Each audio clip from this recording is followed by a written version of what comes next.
ಗೋಚಾರ ಫಲದ ಬಗ್ಗೆ ಮಾತಾಡ್ತಾ ಇದ್ದೀನಿ. ಈವರೆಗೆ ಮೇಷ, ವೃಷಭ, ಮೀನ, ಕಟಕ ರಾಶಿಯವರೆಗೂ ಸಮೇತ ಫಲವನ್ನ ಹೇಳಿದ್ದೀನಿ, ಯಾವ ರೀತಿ ಹೇಗೆ ಅಂತ ಹೇಳ್ಬಿಟ್ಟು. ಹಾಗೇನೇನೆ ಅಂದ್ರೆ ಶನಿ ಬಂದು 28 ವರ್ಷಗಳು ಅಥವಾ 30 ವರ್ಷಗಳಿಗೆ ಅಂತ ನಾವೇನ್ ಹೇಳ್ತೀವಿ, ತನ್ನ ಪಥವನ್ನು ಬದಲಾವಣೆ ಮಾಡುವಂತ ಒಂದು ಸಮಯ ಅಂತ. ಹಾಗೇನೇನೆ ಮಾರ್ಚ್ 29ನೇ ತಾರೀಕು 2025ರಂದು ಶನಿಯ ಗೋಚಾರ ಕುಂಭ ರಾಶಿಯಿಂದ ಮೀನ ರಾಶಿಗೆ ಹೋಗ್ತಾ ಇದೆ. ಅಂತಹ ಸಂದರ್ಭದಲ್ಲಿ ಕನ್ಯಾ ರಾಶಿಯವರು ಯಾವ ರೀತಿಯಾದಂತಹ ಫಲಗಳನ್ನ ಅನುಭವಿಸ್ತಾರೆ ಅಂತ ಹೇಳ್ಬಿಟ್ಟು ನಾವು ನೋಡ್ತಾ ಹೋಗೋಣ. ಸೊ ಇಲ್ಲಿ ಬಂದು ಕನ್ಯಾ ರಾಶಿಯವರಿಗೆ ಈ ಒಂದು ಏನು ಸಮಸ್ಯೆಗಳು ಅಂತಾನೆ ಹೇಳ್ತೀನಿ. ಯಾಕೆ ಅಂತಂದ್ರೆ ಈಗಾಗಲೇ ನಿಮ್ಮ ಜೀವನದಲ್ಲಿ ಇನ್ನು ಗೋಚಾರ ಶುರು ಆಗಿಲ್ದೇ ಇದ್ರೂನು ಒಂದು ಕುರುಹನ ಸಮೇತ ನೀವು ನೋಡಿರ್ತೀರಿ. ಅಂತಂದ್ರೆ ನಿಮ್ಮ ಜೀವನದಲ್ಲಿ ಮತ್ತೆ ಏನು ಈ ಜೀವನದಲ್ಲಿ ಕಳ್ಕೊತೀರಿ ಅದು ಮತ್ತೆ ನಿಮ್ಗೆ ವಾಪಸ್ಸು ಸಿಗೋದಕ್ಕೆ ಕಷ್ಟ ಆಗುತ್ತೆ. ಅದು ಯಾವ್ಯಾವ ರೀತಿಲಿ ಅಂತ ನಾವು ನೋಡ್ತಾ ಹೋಗೋಣ. ಸಣ್ಣ ಪುಟ್ಟ ಹುಡುಗರುಗಳು ಅಂತ ನಾವು ಹೇಳ್ತೀವಿ, ಒಂದು 25 ವರ್ಷ ಅಥವಾ 26, 27 ವರ್ಷ ಅಂತ ಏನಿದೆ, ಅವ್ರೇನಾದ್ರೂ ಪ್ರೀತಿ ಪ್ರೇಮ ಪ್ರಕರಣದಲ್ಲಿ ಸಿಕ್ಕಾಕೊಂಡ್ರೆ ಅಥವಾ ಅಂಥದ್ದೇನಾದ್ರೂ ಒಂದು ಸಂದರ್ಭದಲ್ಲಿ ಅವರು ಹೋಗಿ ಸಿಕ್ಕಾಕೊಂಡಿದ್ದು ಅಥವಾ ಅಂತಹ ವ್ಯಕ್ತಿಗಳನ್ನ ಕಳ್ಕೊಂಡಿದ್ರೆ ಅವರು ಒಂದು ಮತ್ತೆ ಅದನ್ನ ಪಡೀಲಿಕ್ಕೆ ಕಷ್ಟ ಆಗುತ್ತೆ ಅಂತ ಹೇಳ್ತೀನಿ. ಹಾಗೇನೇನೆ ಯಾಕೆ ಅಂದ್ರೆ 7ನೇ ಭಾವ ಅಥವಾ ನಾವು ಸಪ್ತಮ ಭಾವ ಅಂತ ಏನ್ ಹೇಳ್ತೀವಿ, ಇಂತಹ ಸಪ್ತಮ ಭಾವ ಬಂದು ಒಂದು ಕಳತ್ರ ಸ್ಥಾನ ಆಗಿರುತ್ತೆ. ಜೊತೆಗೆ ಒಂದು ಗಂಡ ಹೆಂಡತಿಯ ಸ್ಥಾನ, ಜೊತೆಗೆ ನಮ್ಮ ಮಿತ್ರತ್ವಗಳನ್ನು ಸಮೇತ ನಾವು ನೋಡ್ಬೋದು. ಈಗಾಗ್ಲೇ ನೀವು 2.5 ವರ್ಷಗಳ ತನಕ ಏನೋ ಒಂದು ಕಮಿಟ್ಮೆಂಟ್ ಅಲ್ಲಿ ಇರ್ತೀರಿ. ಅದರ ಜೊತೆಗೆ ಅದೇ ತರ ಆ ಕಮಿಟ್ ಆಗಿದವರು ಸಮೇತ ಸಡನ್ ಆಗಿ ಬಿಟ್ಟು ಹೋಗಿರೋದು ನಿಮ್ಮ ಜೀವನದಲ್ಲಿ ಈಗಾಗ್ಲೇ ನೀವು ನೋಡಿರ್ತೀರಿ. ಹಾಗೇನೇನೆ ಈಗಾಗ್ಲೇ ನಿಮ್ಮ ಮನಸ್ಸಿಗೆ ಯಾಕೋ ನಾನು ಆಗ ಮಾಡಿದ್ದು ಸರಿ ಇಲ್ಲ, ಅಥವಾ ನಾನು ಅವಳು ದೂರ ಇದ್ರೆ ಅಥವಾ ಅವನು ಅವಳು ನಾನು ದೂರ ಇದ್ರೆ ನಾವು ಚೆನ್ನಾಗಿರ್ತಿತ್ತೇನೋ ಅಂತ ನಿಮಗೆ ಬೇಕಾದಷ್ಟು ಸತಿ ಅನ್ಸಿದೆ. ಆದ್ರೂನು ನಿಮಗೆ ಗುರುಬಲ ಇದ್ರೂ ಸಮೇತ ನೀವು ಒಂದು ಎಂಗೇಜ್ಮೆಂಟ್ ಆಗಿರ್ಬೋದು, ಒಂದು ಮದುವೆ ವಿಚಾರಗಳಾಗಿದ್ರೂನು ಯಾಕೋ ನಿಮಗೆ ಅಡ್ಜಸ್ಟ್ ಆಗಕ್ಕೆ ಆಗ್ತಾ ಇಲ್ಲ ಅಂತ ಹೇಳಿದಂತ ಸಂದ್ರೆ ಸಮಾಧಾನ ಚಿತ್ತರಾಗಿ ನಡೀರಿ ಅಂತ ಹೇಳ್ತೀನಿ. ಯಾಕೆಂದ್ರೆ ಇನ್ನು 2.5 ವರ್ಷಗಳ ಕಾಲ ನೀವು ಅಡ್ಜಸ್ಟ್ ಮಾಡ್ಕೊಳಕ್ಕೆ ಸ್ವಲ್ಪ ಟೈಮ್ ಬೇಕೇ ಬೇಕಾಗುತ್ತೆ. ಈಗ ಯಾರೋ ನಿಮ್ಗೆ ಗುರುಬಲ ಇದೆ, ಮದುವೆ ಮಾಡ್ಕೊಂಬಿಡಿ ಅಥವಾ ಎಂಗೇಜ್ಮೆಂಟ್ ಮಾಡ್ಕೊಂಬಿಡಿ ಅಂತ ಹೇಳಿದ್ರು ಸಮೇತ ನಿಮಗೆ ತುಂಬಾ ಒಂದು ಎಂಗೇಜ್ಮೆಂಟ್ ಆದ್ಮೇಲೆ ತುಂಬಾ ಕಷ್ಟಗಳಾಗುವಂಥದ್ದು ಅಥವಾ ನೋವುಗಳಾಗುವಂಥದ್ದು ಅಥವಾ ಸಣ್ಣ ಪುಟ್ಟ ಒಂದು ಆ ಮನೆಯವ್ರಿಗೂ ಈ ಮನೆಯವ್ರಿಗೂ ಒಂಥರ ಕಿರಿಕಿರಿ ಆಗೋದು ಇವೆಲ್ಲವೂ ಸಮೇತ ನಡೆದಿರ್ತದೆ. ಅದರ ಜೊತೆಗೆ ನೀವು ಈ ತರ ಇಟ್ಕೊಂಡು ಮದುವೆ ಮಾಡ್ಕೊಂಡಂತಹ ಸಂದರ್ಭದಲ್ಲಿ ನೀವು ನೋಡ್ಕೋಬೇಕಾಗುತ್ತೆ. ನಿಮ್ಮ ಜೀವನ ಸಂಗಾತಿ ಆಗಿರ್ಬೋದು ಅಥವಾ ಒಂದು ಡಿಸಿಪ್ಲಿನ್ ಅನ್ನ ನೀವು ಒಂದು ಫಾಲೋ ಮಾಡಬೇಕಾಗುತ್ತೆ. ಅದರ ಜೊತೆಗೆ ನೀವು ಆ ಗಂಡಿನ ಮನೆ ಆಗಿರ್ಬೋದು ಅಥವಾ ಆ ಹೆಣ್ಣಿನ ಮನೆಯವರಾಗಿರ್ಬೋದು, ನೀವು ಕೂತು ಒಂದು ನಿರ್ಧಾರವನ್ನ ಸಮೇತ ಮಾಡಬೇಕು. ಯಾಕೆಂದ್ರೆ ಈಗಾಗ್ಲೇ ಕನ್ಯಾ ರಾಶಿಯಲ್ಲಿ ಇದ್ದವರಿಗೆ ತುಂಬಾ ಸಾಕಷ್ಟು ಬೇಸತ್ತು ಹೋಗ್ಬಿಟ್ಟಿದ್ದೀರಿ. ದಂಪತಿಯರಾಗಿದ್ರು ಅಷ್ಟೇನೆ ಅಥವಾ ಲವ್ ಅಲ್ಲಿ ಇದ್ರು ಅಷ್ಟೇನೆ, ಅಯ್ಯೋ ಎಷ್ಟಪ್ಪಾಯ ತಡ್ಕೊಳ್ಳೋದು ಅಂತ ಹೇಳ್ಬಿಟ್ಟು. ಹಾಗೇನೇನೆ ಇದನ್ನ ನೀವು ಸಾರ್ಟ್ ಔಟ್ ಮಾಡ್ಕೋಬೇಕು ಅಥವಾ ನೀವು ಬದಲಾಯಿಸ್ಕೊಳ್ಳೇಬೇಕು. ಯಾಕಂದ್ರೆ ಇದು ನಿಮ್ಮ ಜೀವನದ ಒಂದು ಮುಖ್ಯದ ಘಟ್ಟ ಅಂತಾನೆ ಹೇಳ್ತೀವಿ. ಹಾಗಾಗಿ ಒಂದು ಬಿಸ್ನೆಸ್ ಪಾರ್ಟ್ನರ್ ಆಗಿರ್ಬೋದು ಅಥವಾ ಒಂದು ಪಾರ್ಟ್ನರ್ಶಿಪ್ ಆಗಿರ್ಬೋದು, ಒಂದು ದಾಂಪತ್ಯದ ವಿಚಾರಗಳಾಗಿರ್ಬೋದು, ಒಂದು ಪ್ರೀತಿ ಪ್ರೇಮದ ವಿಚಾರಗಳ ಆಗಿರ್ಬೋದು, ಇವೆಲ್ಲದಕ್ಕೂ ಸಮಸ್ಯೆಯನ್ನ ಒಡ್ಡುವಂಥದ್ದು ಅಂತ ಹೇಳಿ. ಹಾಗೆ ಇದರಿಂದ ಈ ಗೋಚಾರ ಫಲದಲ್ಲಿ ಏನಾಗುತ್ತೆ ಅಂದ್ರೆ ಅತ್ಯಂತ ಒಂದು ಪ್ರೀತಿ ಪೂರ್ವಕವಾದಂತಹ ವ್ಯಕ್ತಿಯು ಸಮೇತ ನಿಮಗೆ ಒಂದು ಬಿಸ್ನೆಸ್ ಪಾರ್ಟ್ನರ್ ಆಗಿದ್ದು, ಅಯ್ಯೋ ನಾನೇನೋ ತುಂಬಾ ನಿಯತ್ತಾಗಿದ್ದೀನಿ ಅಥವಾ ಅವರು ತುಂಬಾ ನಿಯತ್ತಾಗಿದ್ದಾರೆ, ನಮ್ಮಲ್ಲಿ ಯಾವುದೇ ರೀತಿಯ ಒಂದು ಭಿನ್ನಾಭಿಪ್ರಾಯ ಇಲ್ಲ ಅಂತ ನೀವೇನಾದ್ರೂ ಅನ್ಕೊಂಡಿದ್ರುನು ನಿಮಗೆ ಈ ಸಂದರ್ಭದಲ್ಲಿ ಅತಿ ಹೆಚ್ಚಿನ ಹೊಡೆತಗಳನ್ನ ಕೊಡುತ್ತೆ. ಜೊತೆಗೆ ಸಂಬಂಧಗಳನ್ನು ಹಾಳು ಮಾಡುತ್ತೆ. ಜೊತೆಗೆ ನಮ್ಮ ಪಾರ್ಟ್ನರ್ಶಿಪ್ ಬಿಸ್ನೆಸ್ ಅಂತ ಏನಿದೆ, ಆ ಪಾರ್ಟ್ನರ್ಶಿಪ್ ಬಿಸ್ನೆಸ್ಗೂ ಸಮಸ್ಯೆಗಳನ್ನ ತಂದು ಒಡ್ಡುವಂಥದ್ದು ಆಗುತ್ತೆ. ಹಾಗಾಗಿ ಯಾವಾಗ ಇದೆಲ್ಲ ಸಮಸ್ಯೆಗಳಾದಾಗ ಮನೆಯಲ್ಲೂ ಸಮೇತ ನಿಮಗೆ ಡೈವರ್ಸಿಗೆ ಆಗುವಂಥ ಪ್ರಾಬ್ಲಮ್ಗಳು 100ಕ್ಕೆ 95 ಭಾಗ ಅಥವಾ 90 ಭಾಗಗಳು ಇರುತ್ತೆ. ಅದರಲ್ಲಂತೂ ನಿಮಗೆ ಮಾಂತ್ರಿಕ ಬಾಧೆಗಳು ಅಥವಾ ನಕಾರಾತ್ಮಕ ಶಕ್ತಿಗಳು ಅಥವಾ ಮದ್ದಿಡು ಕ್ರಿಯೆ ನಿಮ್ಮ ದೇಹದಲ್ಲಿ ಆಗಿದಂತಹ ಸಂದರ್ಭದಲ್ಲಿ ಇನ್ನಷ್ಟು ಜಟಾಪಟಿಗಳು, ಗಲಾಟೆಗಳು, ಕೋಪ, ಹಠ, ಒಬ್ಬರನ್ನೊಬ್ರು ನೋಡಿದ್ರೆ ಶತ್ರುಗಳ ತರ ಇರ್ತೀರಿ. ಸೊ ಇದೆಲ್ಲವನ್ನ ನೀವು ನೋಡ್ಕೋಬೇಕಾಗುತ್ತೆ. ಜೊತೆಗೆ ಮನಸ್ಸಿನಲ್ಲಿ ಯೋಚನೆ ಮಾಡಿ, ನಿರ್ಧಾರ ಮಾಡಿ, ಜೊತೆಗೆ ಆಗ ನಿಮಗೆ ಬೇರೆ ಮಾರ್ಗಗಳು ಕಾಣುತ್ತೆ. ಜೊತೆಗೆ ಮುಂದಕ್ಕೆ ನಾವು ಹೇಗಿರ್ಬೋದು ಅಥವಾ ಯಾವ ರೀತಿ ಒಟ್ಟಾಗಿರ್ಬೋದು ಅಂತ ಹೇಳ್ಬಿಟ್ಟು ನೀವು ಪ್ರಯತ್ನವನ್ನ ನೀವು ಮಾಡಬೇಕಾಗುತ್ತೆ. ವಿಡಿಯೋದ ಅಂದ್ರೆ ನಾನು ಮುಂದಕ್ಕೆ ಹೇಳ್ತೀನಿ ಏನ್ ಮಾಡಬೇಕು ಇದಕ್ಕೆ ಪರಿಹಾರ ಅಂತ ಹೇಳ್ಬಿಟ್ಟು. ಹಾಗೇನೇನೆ ನೀವು ಏನು ಸ್ವಂತ ನಿರ್ಧಾರವನ್ನು ತಗೋಬೇಕಾಗುತ್ತೆ. ಜೊತೆಗೆ ನಿಮಗೆ ಗುರು ಹಿರಿಯರುಗಳ ನಿರ್ಧಾರ, ಜೊತೆಗೆ ನಿಮ್ಮ ತಂದೆ ತಾಯಿಂದಿರ ನಿರ್ಧಾರವನ್ನ ತಗೋಬೇಕು. ಜೊತೆಗೆ ಗಂಡ ಹೆಂಡತಿಯರ ಮಧ್ಯೆ ತುಂಬಾ ಭಿನ್ನಾಭಿಪ್ರಾಯಗಳಿತ್ತು ಅಂದ್ರೆ ಅವರಿಗೆ ನೀವು ಹೇಳ್ಬೇಕು. ಆದಷ್ಟು ಸಮಯವನ್ನ ತಾಳ್ಮೆಯಿಂದನೇ ಕಳಿಬೇಕು ಅಂತ. ಆದ್ರೂ ಒಮ್ಮೊಮ್ಮೆ ಬಿಡೋದಿಲ್ಲ ನಮ್ಮನ್ನ. ನಿಮ್ಮ ಕುಲದೇವರ ಆರಾಧನೆ ಮಾಡಿ ಅಂತ ಹೇಳ್ತೀನಿ. ಹಾಗೇನೇನೆ ನೀವು ನಿಮ್ಮ ಮಕ್ಕಳ ಪರವಾಗಿ ಏನೋ ಮಾತಾಡಕ್ ಹೋಗ್ತೀರಿ, ಆ ಮಕ್ಕಳ ಪರವಾಗಿ ಮಾತಾಡಿದ್ರೆ ಸಣ್ಣ ಜಗಳ ಆಗುತ್ತೆ. ಅಥವಾ ಏನೋ ಒಂದು ಸಣ್ಣ ಪುಟ್ಟ ವಿಚಾರ, ನಿಮ್ಗೆ ಯಾಕೆ ಬೇಕಿತ್ರಿ ಪಾರ್ಟ್ನರ್ಶಿಪ್, ಅಥವಾ ನೀವ್ ಯಾಕೆ ಪಾರ್ಟ್ನರ್ಶಿಪ್ ಅಲ್ಲಿ ಮಾಡಕ್ ಹೋದ್ರಿ, ಈ ತರ ಸಣ್ಣ ಪುಟ್ಟದೇ ಶುರು ಆಗುತ್ತೆ. ನಾನು ಅವತ್ತು ಹೇಳಿರ್ಲಿಲ್ವಾ ನೀವ್ ಈ ತರ ಮಾಡ್ಬೇಡಿ ಅಂತ ಹೇಳಿ. ಈ ತರ ವಿಚಾರಗಳೇ ನಿಮಗೆ ಅತ್ಯಂತ ಒಂದು ಏನು ಕಾಡಾಟವಾಗಿನೇ ಕಾಣುತ್ತೆ. ಇದೇ ತರಹ ಪರಿಸ್ಥಿತಿಗಳು ನಿಮ್ಗೆ ಬಂದೊದಗ್ಬೋದು. ಅದಕ್ಕೆ ದೊಡ್ಡವ್ರಿಗೂ ಕೂಡ ಈಗ ವಯಸ್ಸಾಗಿರುತ್ತೆ, ಒಂದು 45, 50 ಅಥವಾ 60 ಅಂತ ಏನ್ ಹೇಳ್ತೀವಿ, ಅವರಿಗೆ ಸಮೇತ ಕೆಲವೊಂದೊಂದು ಸಂದರ್ಭದಲ್ಲಿ, ಎಲ್ಲರೂ ಅಲ್ಲ, ಯಾಕಂದ್ರೆ ನಮ್ಮ ಮನಸ್ಸು ಮತ್ತು ನಮ್ಮ ಇಂದ್ರಿಯಗಳನ್ನ ನಾವು ನಿಗ್ರಹದಲ್ಲಿ ಇಟ್ಕೊಳ್ಬೇಕು ಅನ್ನೋದೇ ನಮ್ಮ ಶನಿ ಪರಮಾತ್ಮ ತೋರಿಸುವಂಥದ್ದು. ಯಾಕಂದ್ರೆ ಅಂತಹ ಸಂದರ್ಭದಲ್ಲಿ ನಮಗೆ ಗಂಡ ಹೆಂಡತಿ ಯಾರು, ಮಕ್ಕಳು ಯಾರು, ಪ್ರಕೃತಿ ಅಂದ್ರೇನು, ದೇವರಂದ್ರೇನು, ಅನ್ನ ಅಂದ್ರೆ ಏನು, ತುಂಬಾ ಅಹಂಕಾರ ಪಡ್ತಾ ಇದ್ದವ್ರಿಗೂ ಸಮೇತ ಅವನು ಶಿಕ್ಷೆ ಕೊಟ್ಟೇ ಕೊಡ್ತಾನೆ. ಜೊತೆಗೆ ಯಾರು ಸರಿಯಾದ ಧರ್ಮದ ದಾರಿಯಲ್ಲಿ, ನ್ಯಾಯಯುತವಾದ ದಾರಿಯಲ್ಲಿ ನಡ್ಕೊಂಡು ಹೋಗ್ತಿರ್ತಾರೆ, ಖಂಡಿತವಾಗ್ಲೂ ಅವರನ್ನ ಉನ್ನತ ಸ್ಥಾನಕ್ಕೆ ತಗೊಂಡು ಹೋಗ್ತಾನೆ.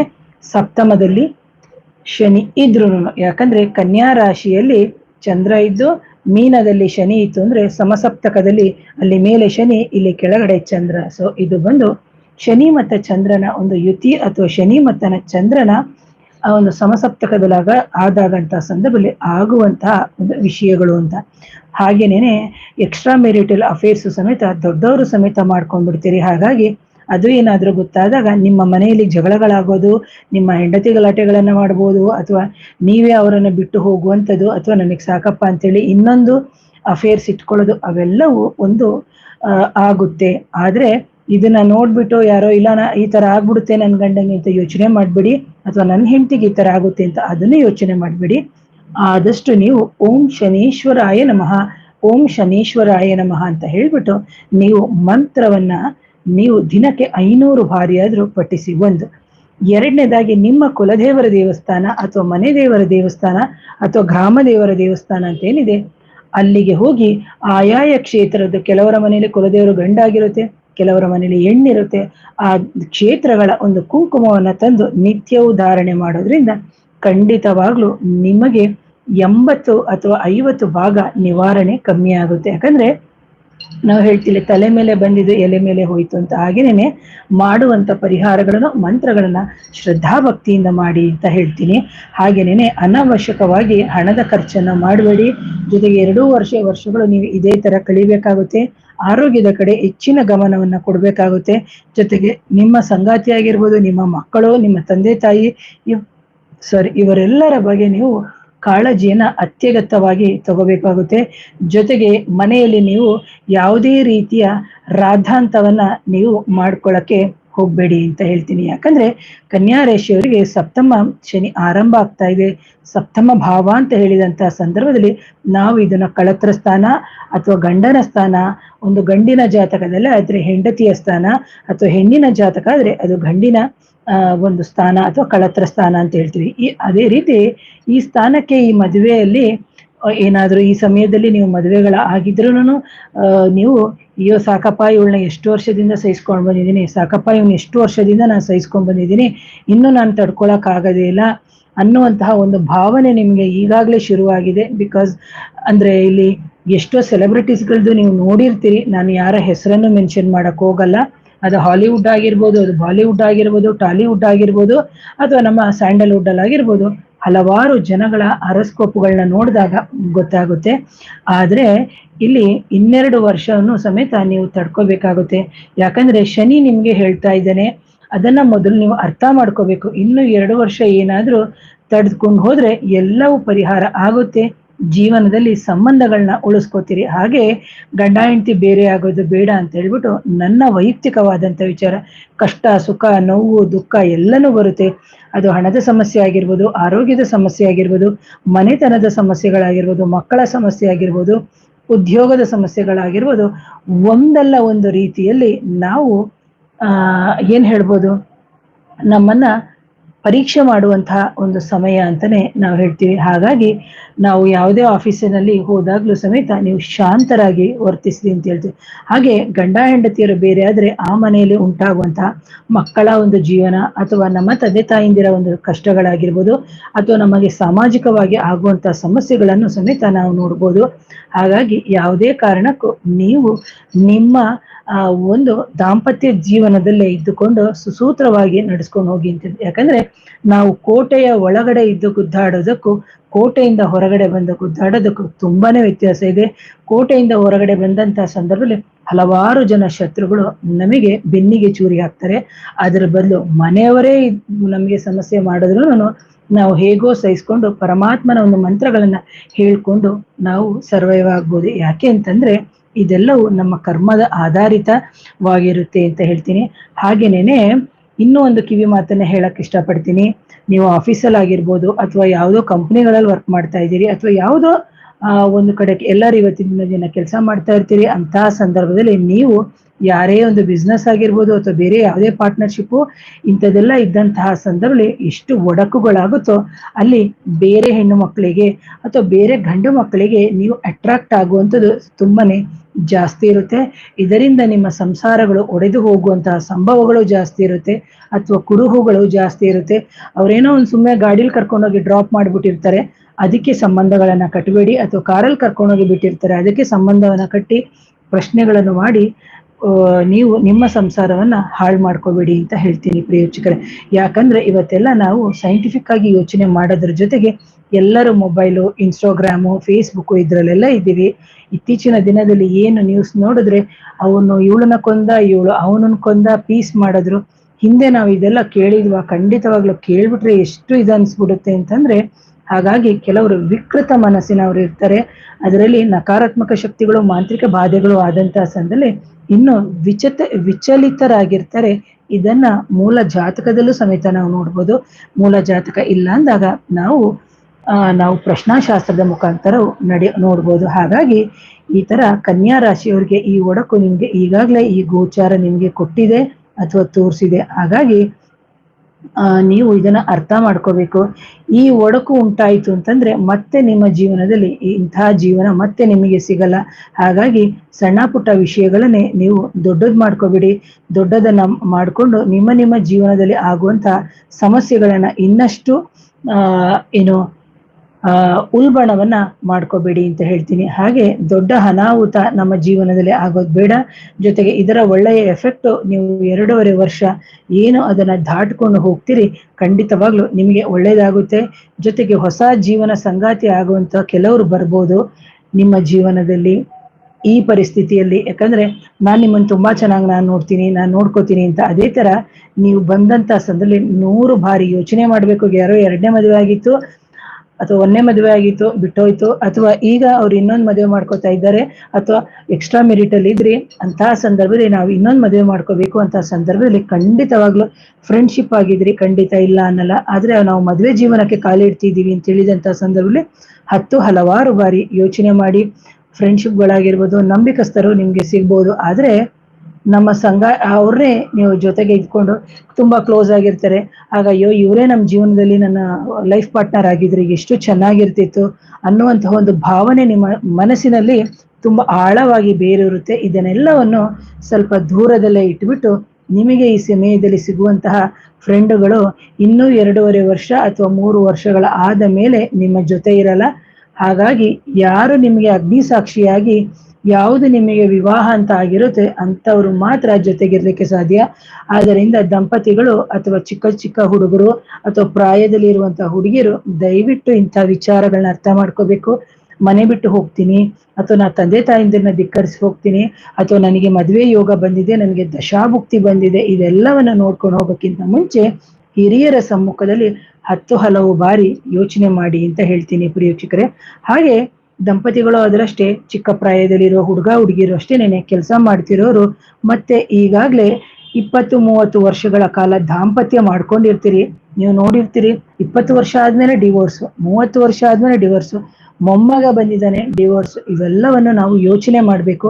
ಅನ್ಎಕ್ಸ್ಪೆಕ್ಟೆಡ್ ಆಗಿ ಅವರು ಎಕ್ಸ್ಟ್ರಾ ಮೆರಿಟಲ್ ಅಫೇರ್ ಇಟ್ಕೊಂಡಿರ್ತಾರೆ. ಇವೆಲ್ಲವೂ ನಾವು ವೈಯಕ್ತಿಕ ಅವ್ರ ಜಾತಕದಲ್ಲೇನೆ ನಾವು ನೋಡ್ಬೇಕು. ಇದು ಏನು ಸಾಮಾನ್ಯವಾಗಿ ಕನ್ಯಾ ರಾಶಿಯವರಿಗೆ ಅಂತ ಹೇಳುದು. ಹಾಗಂತ ಹೇಳಿ ಕನ್ಯಾ ರಾಶಿಯವ್ರಿಗೆ ಎಲ್ಲರೂ ಇದೇ ತರ ಮಾಡ್ತಾರ? ಖಂಡಿತ ಅಲ್ಲ. ಇದೊಂದು ಮುನ್ಸೂಚನೆ ಆಗಿರುವಂತಹ ಒಂದು ಗಂಟೆ ಅಂತ ಹೇಳ್ತೀನಿ. ಹಾಗೇನೇನೆ 23 ವರ್ಷಗಳ ಕಾಲ ದಾಂಪತ್ಯವನ್ನ ನಿಭಾಯಿಸ್ಕೊಂಡು ಬಂದವರು ಕೂಡ ಸ್ವಲ್ಪ ಬೇಸರವಾಗಿ ಇರೋದನ್ನ ಬಿಟ್ಬಿಡ್ಬೇಕಾಗುತ್ತೆ.